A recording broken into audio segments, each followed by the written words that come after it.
기도의 이 유익에 관해서 말씀을 전하고 있는데요. 오늘은 이제 이 요한복음 6장 14절에서 21절의 말씀을 통해 우리 예수님의 기도를 함께 본받고자 합니다. 여러분은 어떤 때에 기도를 하십니까? 여러 가지 일들로 분주하고 바쁠 때 기도의 자리도 기억하고 또 기도하시는지요? 우리는 보통 어떤 때 기도합니까? 내가 하는 일들이 잘 되고 바쁠 때일까요? 아니면 정말 앞이 캄캄하고 어려울 정도의 힘든 때입니까? 평소에 우리는 얼마나 기도의 자리에 나아가 기도합니까? 피곤해서 바빠서 여러 핑계를 대고 기도의 자리를 멀리하지는 않는지요? 이러한 우리의 모습들을 우리가 함께 돌아보기를 원하는데요. 오늘 이제 본문 14절을 보시면 표적이라는 단어가 나옵니다. 14절에 예수께서 행하신 이 표적을 보고 말하되 이는 참으로 세상에 오실 그 선지자라라고 사람들이 말하죠. 여기서 행하신 표적은 무엇일까요? 우리가 요한복음 6장을 읽어보신 분들은 잘 알 겁니다. 1절에서 오늘 14절까지의 말씀을 보시면 사실은 이 오병이어의 기적 사건이 나타납니다.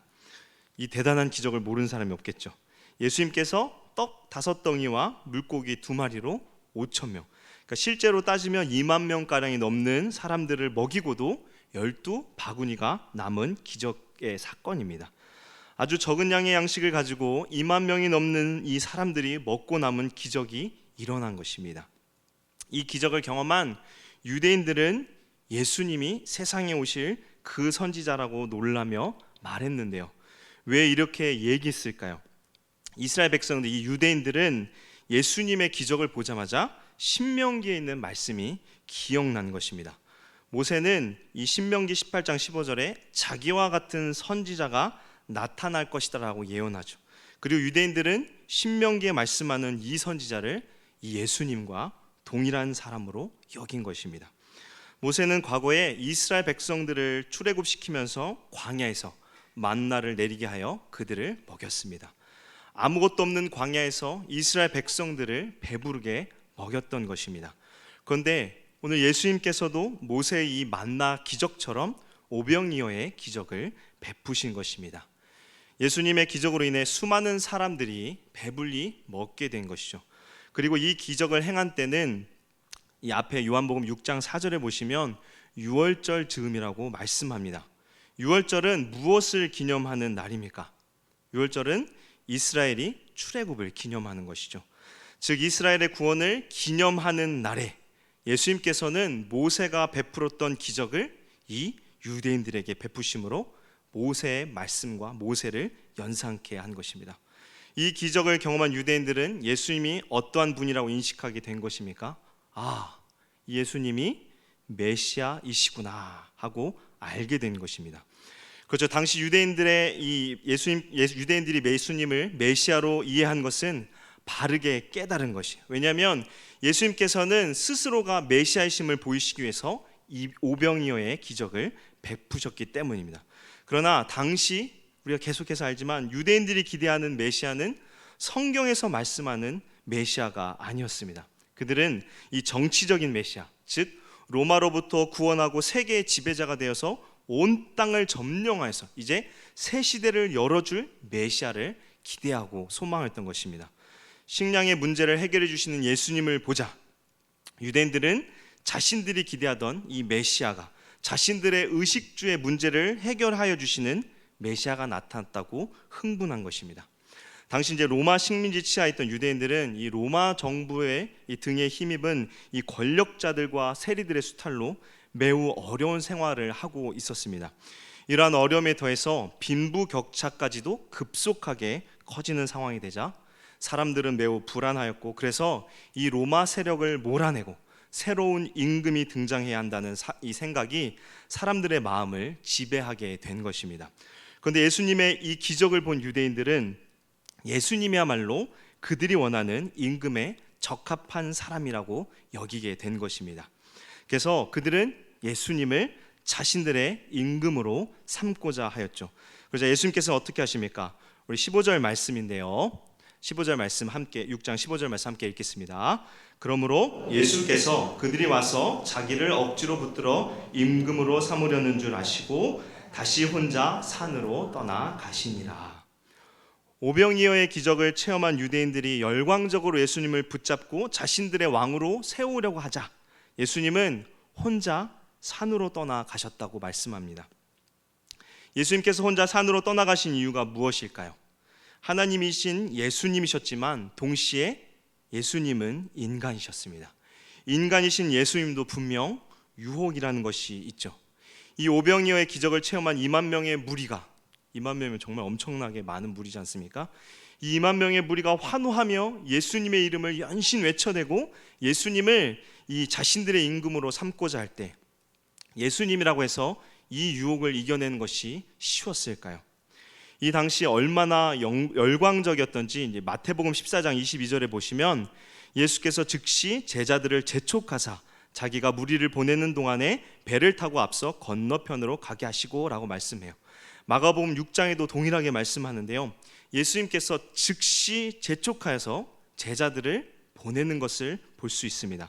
이것은 제자들을 강제로 떼어서 보내는 것인데요, 즉 제자들도 무리들처럼 예수님을 왕으로 삼는 것에 환호하며 흥분했던 것입니다. 자신들이 스승으로 모시는 자가 왕이 된다.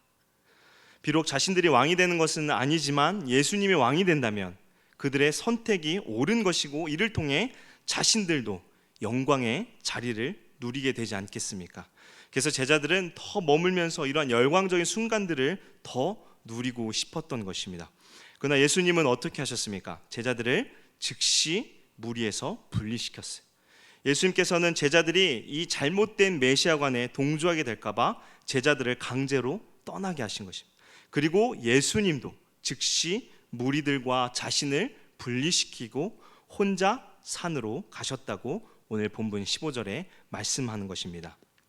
예수님은 유대인들의 이 세속적 필요를 채워주기 위하여 오신 것이 아니라 세상의 영혼을 구원하기 위하여 오셨습니다.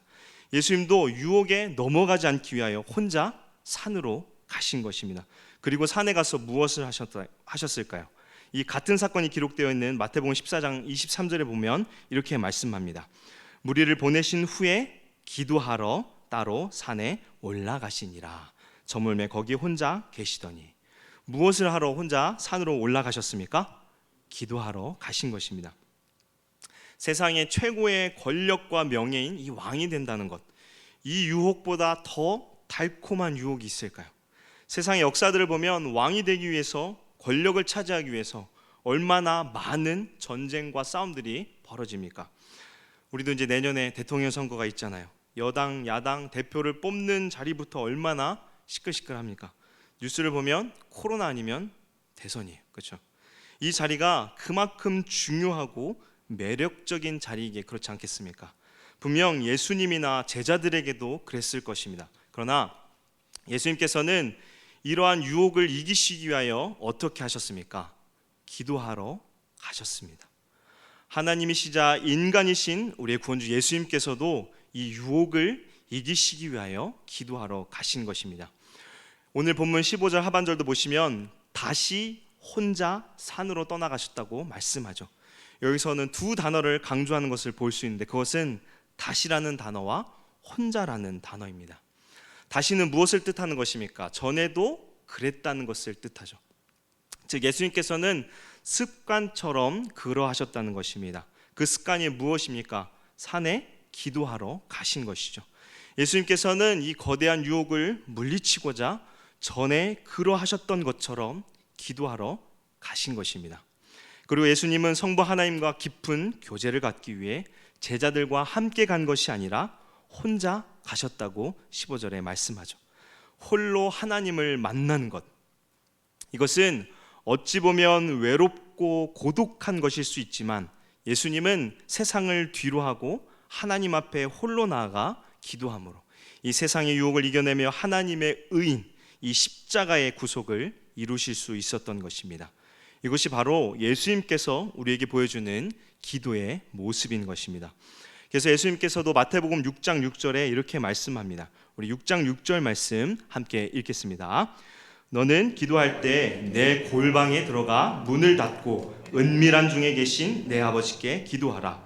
은밀한 중에 보시는 내 아버지께서 갚으시리라. 아멘. 여기서 은밀한 중에라는 것은 아무도 알지 못하도록 비밀스럽게 하라는 것을 뜻하죠.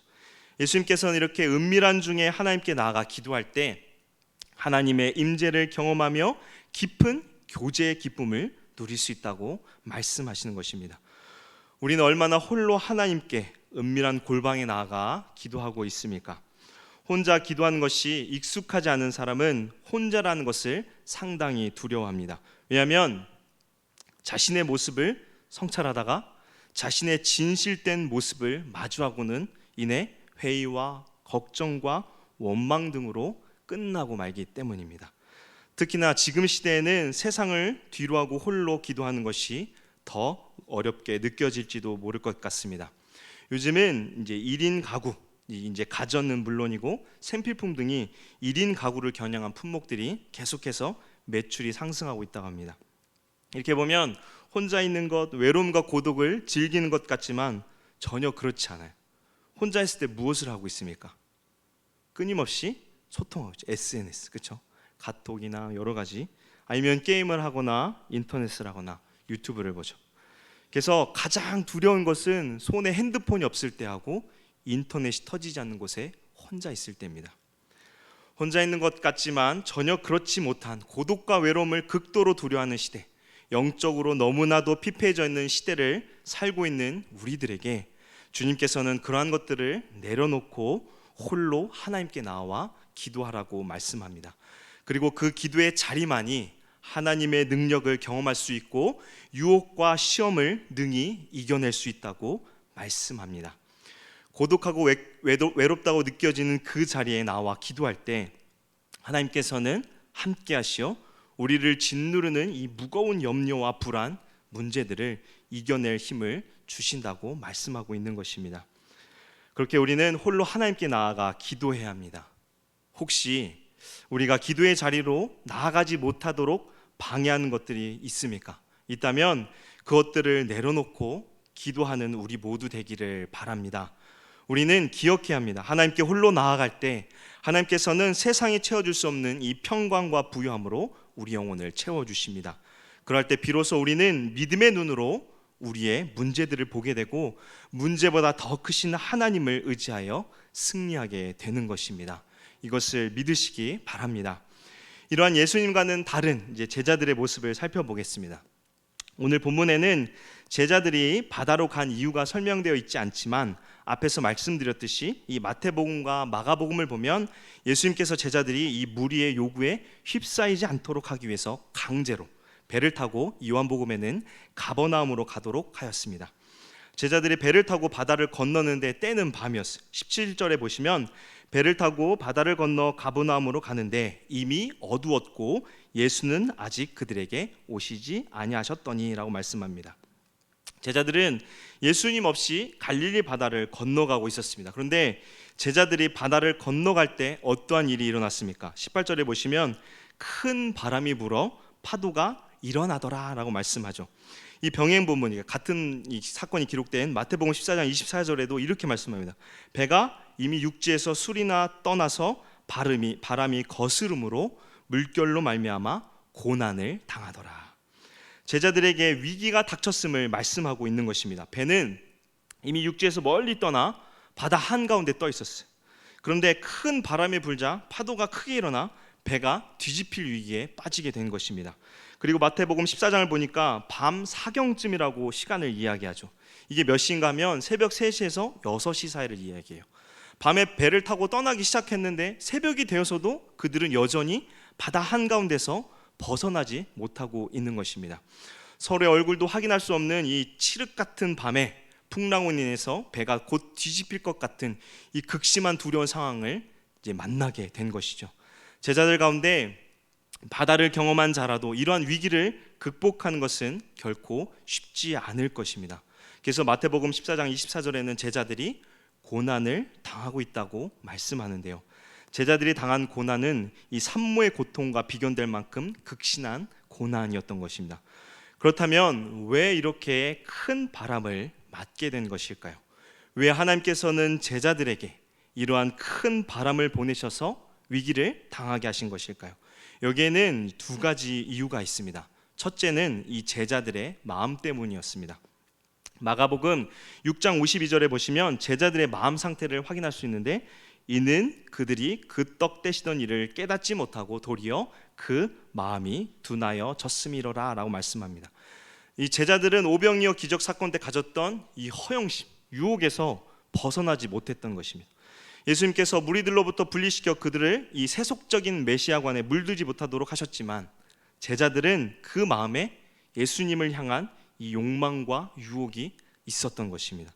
예수님께서는 즉시 자신을 세상에서 구별시키시고 기도하심으로 유혹을 이겨내셨지만, 제자들은 전혀 그렇지 못했던 것입니다. 이런 제자들에게 그들의 허영심을 잠재우고 유혹에서 벗어나도록 하기 위하여 큰 바람을 보내셔서 고난의 상황을 겪게 하신 것입니다. 이것을 통해 제자들은 무엇을 깨달았을까요? 세속적인 이 욕망, 유혹들은 헛된 것이며 그 끝은 멸망이라는 것이죠. 그리고 그들이 한 가지 더 깨달은 것은 무엇입니까? 바로 그들 곁에 예수님이 함께하지 않는다는 것입니다. 17절 하반절에 분명히 말씀하죠. 예수는 아직 그들에게 오시지 아니하셨더니. 예수님께서 계시지 않는 곳은 어떻습니까? 큰 풍랑을 맞은 배와 같습니다. 파도가 크게 일렁이며 물들이 배들에 들이닥쳐서 배가 뒤집힐 수밖에 없는, 죽을 힘을 다해서 애써보지만 결코 해결할 수 없는 가라앉는 배와 같은 것입니다.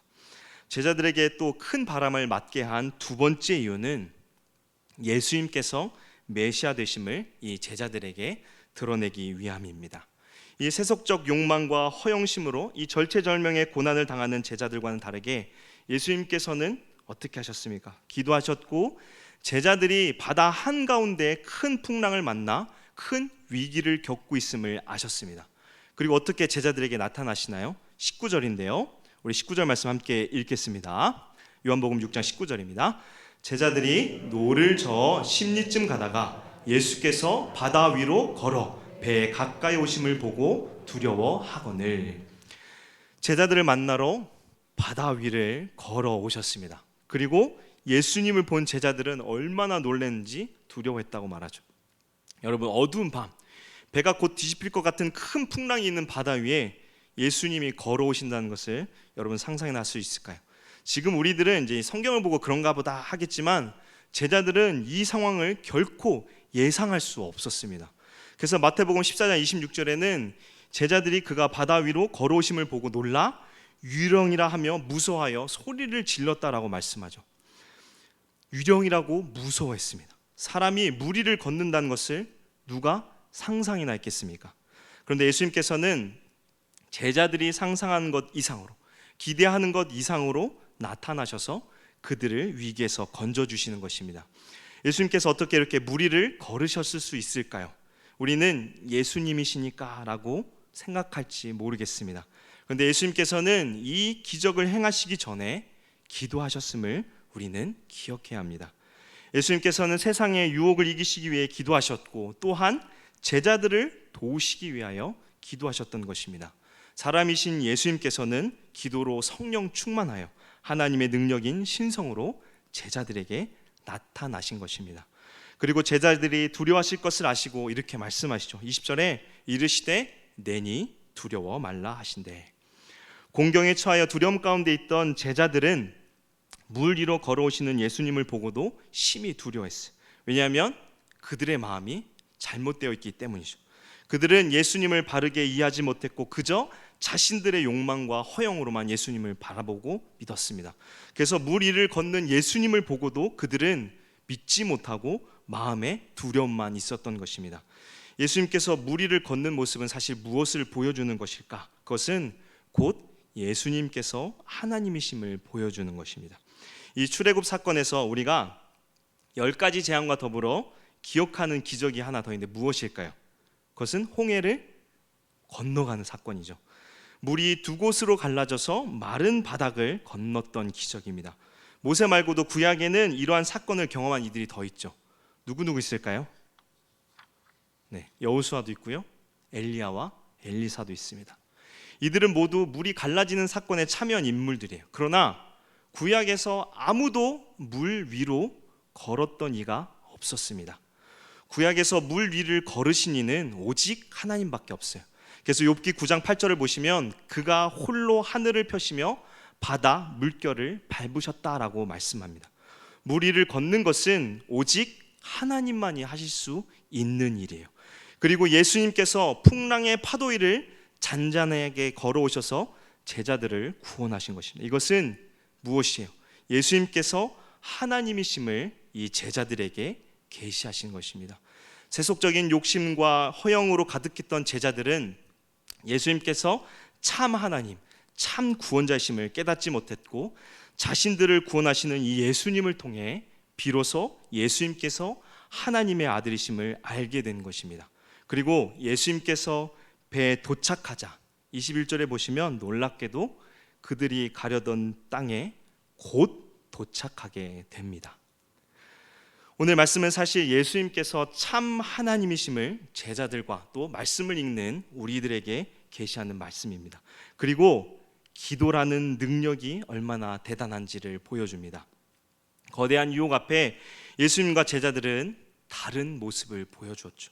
참 하나님이신 예수님은 언제나처럼 기도의 자리에 나아가셨습니다. 성부 하나님과의 교제를 통해 성령의 충만함으로 문제를 이기고 바다 위를 걸으셔서 제자들을 구원하셨습니다. 그러나 제자들은 어떻습니까? 그들은 기도의 자리가 아닌 유혹과 허영의 자리에 나아가게 되었고 이로 인하여 곤경에 처하게 된 것입니다. 하나님에게 있어서 문제는 결코 문제가 되지 않는 하찮은 것일 뿐입니다. 왜냐하면 하나님께서는 문제들보다 크신 영원하신 하나님이시기 때문입니다. 그러나 하나님의 능력을 덧입는 방법은 무엇입니까? 기도 외에는 없는 것입니다. 이것은 예수님께서 사복음서의 제자들에게 그리고 우리에게 보여주신 것이죠. 그렇게 우리는 힘써야 될 것이 무엇인가요? 바로 기도인 것입니다.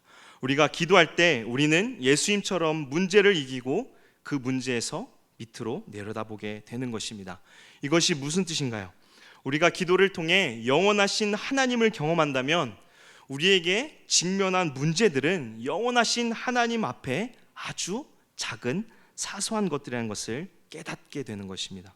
왜입니까? 기도를 통해 우리는 하나님과 깊은 교제를 누리고 성령의 충만함으로 영원한 구원의 은혜 안에서 우리는 세상을 그리고 우리들의 문제들을 다시 보게 됩니다. 믿음의 눈으로 하나님의 시각으로 이 문제들을 다시 보게 된다는 것입니다. 하나님과의 절대적 신뢰 안에 있을 때 우리 앞에 놓인 문제들은 더 이상 우리를 괴롭히는 문제가 아니라는 것입니다. 그리고 자신뿐 아니라 문제에서 허덕이는 이들의 손을 잡아 이끄는 하나님의 사명자로 살아갈 능력을 주시는 것입니다. 예수님의 기도는 바로 이것을 보여주는 것입니다. 금요기도의 자리에 나오신 여러분, 우리는 어떠한 모습으로 살아가고 있습니까? 얼마나 하나님께 홀로 나아가 기도하고 계십니까? 우리에게 있어서 기도는 가장 중요한 것이 되어야 합니다. 우리가 깨어 기도할 때 성령께서는 우리에게 충만함을 주시어 믿음의 사람으로 만들어 가시고 예수님처럼 문제를 이겨내는 승리자로 그리고 다른 사람을 구원의 자리로 이끄는 사명자로 만드십니다. 이러한 은혜를 우리가 기억하고 기도의 자리로 나아가는 우리 모두 되기를 바랍니다. 기도로 승리하는 저와 여러분 되기를 바랍니다. 함께 기도하겠습니다. 은혜로우신 주님, 오늘 요한복음 6장을 통해 우리가 세상의 유혹과 우리에게 있는 문제들을 이기는 것은 기도밖에 없는 줄을 우리가 보았습니다. 오늘도 우리가 홀로 기도의 자리로 나아가게 하시고 우리가 하나님을 부르짖을 때 우리에게 크신 은혜를 베푸사 성령의 충만함으로 우리의 영혼을 채워 주옵소서. 그래서 인생의 문제들이 닥칠 때 우리가 기도로 문제들을 내려다보게 하시고 또한 문제로 허덕이는 영혼들을 구원의 길로 인도하는 사명자로 사용하여 주옵소서. 이 시간 우리가 기도의 제목들을 가지고 주님 앞에 간구하오니 우리의 기도를 들으시고 응답하여 주옵소서. 우리를 구원하신 예수 그리스도 이름으로 기도합니다. 아멘. 우리 시간 찬송가 365